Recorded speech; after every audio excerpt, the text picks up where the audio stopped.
Hi guys, my name's Casper. I'm the CEO of Fresh Fitness Food and a chef here also. I'm joined by Wilf, who is the, well, help me introduce you, founder, CEO, executive, managing director, boss man, chief chocolatier. A bit of all of them at Islands Chocolate, so yeah. I'm sure. Just to help us with that, to get a bit of context, Fresh Fitness Food is working with Island Chocolate as we really align with a lot of their values around sustainability, but also taste. And that's a big part for us, as we want our customers to stay with us long term, and we want them to look for a sustainable diet that is really enjoyable to eat every day. And that means we need to work with quality ingredients and great partners like Island Chocolate. So tell us a bit about Island Chocolate. Why did it start? What separates you from other chocolate brands out there? What are the kind of plans for the future, and what are you looking to work on? Okay, so essentially Islands Chocolate is one of the first, should I carry on doing this? What's it Keep going, yeah. One of the first seed to bar chocolate companies out there. And by that I mean we basically manage the whole process right from planting the cocoa seed all the way through to the chocolate. So my family fortunately have cocoa farms in St. Vincent, which is in the Caribbean. Very cool. And we basically manage the process right from planting the seed to harvesting, fermenting, drying, and then we basically get the cocoa bagged up and we send it to our factory in Belgium, where we make arguably some of the best chocolate in the world. Amazing. So, yeah. And we're going to work with that chocolate today on a recipe for you guys. So the recipe we're working on today is a vegan high protein pancake, or pancakes. You can have as many as you like, big or small. We're going to bring this recipe together and get a couple of close-ups for you guys on the ingredients we pulled together. Quite a unique pancake mix, maybe something you haven't seen before, but the real core of this recipe will be the chocolate that we have within the recipe as a powder form, and also covering the final product with lots of yummy garnishes. So you get to see how this product can be used, and how when you use really high quality products, you can find an amazing high protein vegan alternative that's also really delicious. Right, so I've got my base where I've got a vegan protein powder. I've got some ground chocolate in there, delicious Island chocolate, sustainable, and a range of dark to light that I could use in this. On this I'm using a darker chocolate because we're going for a vegan one, which is paired with these beautiful cherries that Wilf is working on for me over here. And I brought that together with some banana puree. So literally you can either just smash up those bananas with a fork, or you can pop it in a food processor. I wouldn't put it in anything too much of a high-powered blender unless you're working with a lot of banana, because it just won't really blend, or it will just go too thin. In this case, I want a little bit of fiber and texture there, because that is going to hold some of the moisture. The challenge with protein pancakes is always that the protein powder can dry out, what I'm working with. So working with banana in this instance is great. I've also got some, and I'm going to say this wrong, acidified? Acidulated oat milk. Acidulated oat milk. Literally oat milk with some lemon juice in it, but it helps get some texture in there, and also some of that yummy Moorish flavour. So I'm just getting some of that in there now. And basically this is my pancake base. Then I'm going to add my fluff, and then we're going to cook. I like to add the fluff at the end and just fold it through. And when I say fluff, I'm going to walk you through that in a moment. Tell us about where it comes from, because I think that in the same vein with wine, you've got regional sort of aspects to why people, they might like a Bordeaux, or they might like a South African wine. Is the region something that comes into play? Yeah, I think they call it the story behind the people there. The terroir, I think they call it. Terroir, yes. Another good word. Another good word. Okay. But essentially, the different cocoa varieties planted out in different areas of land produce completely different flavours. Gotcha. So, what is that? Is that the water or the soil, or mainly the soil, what it's intercropped with. I think of 75% has quite strong notes of banana. Okay. I'm not sure why, but we basically intercrop every cocoa tree with banana alongside it. So what do you mean intercrop? Because let's get into that a little bit. I'm so fascinated, and I think that most of us go to the supermarket, at least once a day and buy a whole block of Cadbury, right? But nobody really understands. I think there's a lack in 2020, and it's getting better, but where food comes from. Yeah. I think that lack of understanding and that disconnect between us and the producers is what makes us not care when we buy a cheap bar of chocolate and we don't care where it's really come from, but it also makes us not care so much about what's in it or what we're putting into our bodies. So I think as far as like your product, is that a story you try to tell? And can you give us a little bit of background behind, like, so you plant the cocoa seed, the tree grows? Yeah, basically I think the point you made is that there is, you know, a problem with chocolate because it's so like widely available. People just assume that it's so easy to make. Right. But there is years and years of practice and hard work and research that goes into kind of planting cocoa and making sure, you know, at the end of the day you produce a good flavoured chocolate. So essentially we plant a seed in our nursery where we basically produce about 25,000 plantlets a month. Wow. Why does the trees need to be replenished, or are you scaling up? We're scaling up. Right, so nice. You know, we want to produce enough chocolate for you guys to eat, so we need to plant out more cocoa. Okay. So we plant that, and then after 3 months we basically graft on the exact cocoa variety that we want planted. Right, so I've just finished bringing together the aquafaba. So aquafaba is the liquid that is in your tin of chickpeas, sat in your cupboard for the last 10 years. And if you take that out and strain it off and then whisk it together, this is what it turns into. And it's kind of like bringing together egg whites. So this is, let's call this your vegan egg white mix. And this is what I was referring to earlier as the fluff. So once I've got it to this level, I've got some nice soft peaks. I'm going to stop there.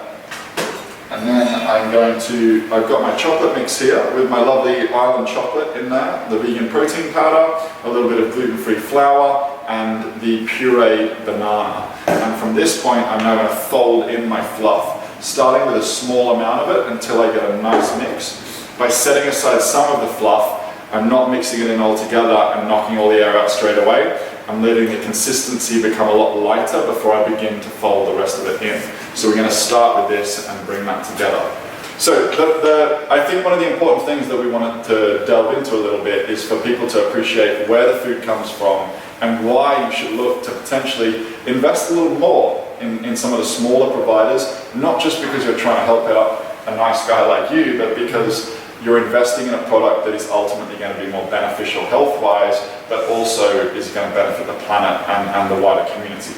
Yeah. And so to talk us through, you know, the people that are producing this product, your family, it's obviously a family business, which is amazing. Mm-hmm. And then you're using things that are obviously of a high quality. Are there things you're not using that other companies use that help their margins and things like that? I think it all goes down to the kind of the raw materials and who's getting paid the right price. I think initially when we launched the chocolates, we were just selling cocoa to other chocolatiers to make. Right. What we realised was that there was no company out there that was managing the whole process right from the seed. Wow. And so with that, we know exactly every single process that goes into every single stage. So, you know, who's getting paid the right price, you know, how much it's costing to do the fermentation for that extra day. So every single part of the supply chain is managed by us. So I think, not saying that we're better than anyone else, but that was our kind of formula to enable us to get to creating a fully sustainable and traceable product. Really. Chocolate, there's 8. Well, with the bigger companies, there's an 8 kind of changeover from the moment the farmer harvests the pods to when it ends up as like a chocolate product. It's changing over 8 times. 8 different hands it goes through, and for you it's just one. Just one. Right, we've got our delicious island chocolate mix, and we're about to cook off our pancakes. We're going to see how we go on making a nice little stack. Let's see what our skills are up to. We are also going to chop some chocolate for our garnish. We've got it within it and over the top. What would you suggest? Like, talk us through the range a little bit. I see 3 things. Who came up with the names? They're fucking great. Which one would you like to pick to chop? I'll get you to chop while I cook the pancakes. So this is going on top of the pancake? On top of the pancake. I'll probably go for the 75, kind of, that's the safe option. Okay. The Midnight Mover, we've recently rebranded. We teamed up with Head and Rabbit, who is a fantastic designer, and we wanted something that was going to connect our people at Source Wicked. in St Vincent to us here in the UK. Wicked. Is that the little, we got to get some close up to this in a second, they're really cool, right? And we're basically, in our team, we're all quite into our music, so each different flavour is matched with a different Spotify playlist, so you scan that and very cool. that playlist is then linked, so bringing the island feel back to yeah. Okay, so you've got 3 primary flavours, is that correct? 3 or 4th one's coming out. Right. With our cooking range, we have 5 different flavours. Gotcha. So you've got Smooth Operator. We've got the Smooth Operator, which is the 55% dark milk. Gotcha. So we don't want to go anywhere lower than 55 because why not? Because then there's more sugar and milk in it than there is cocoa.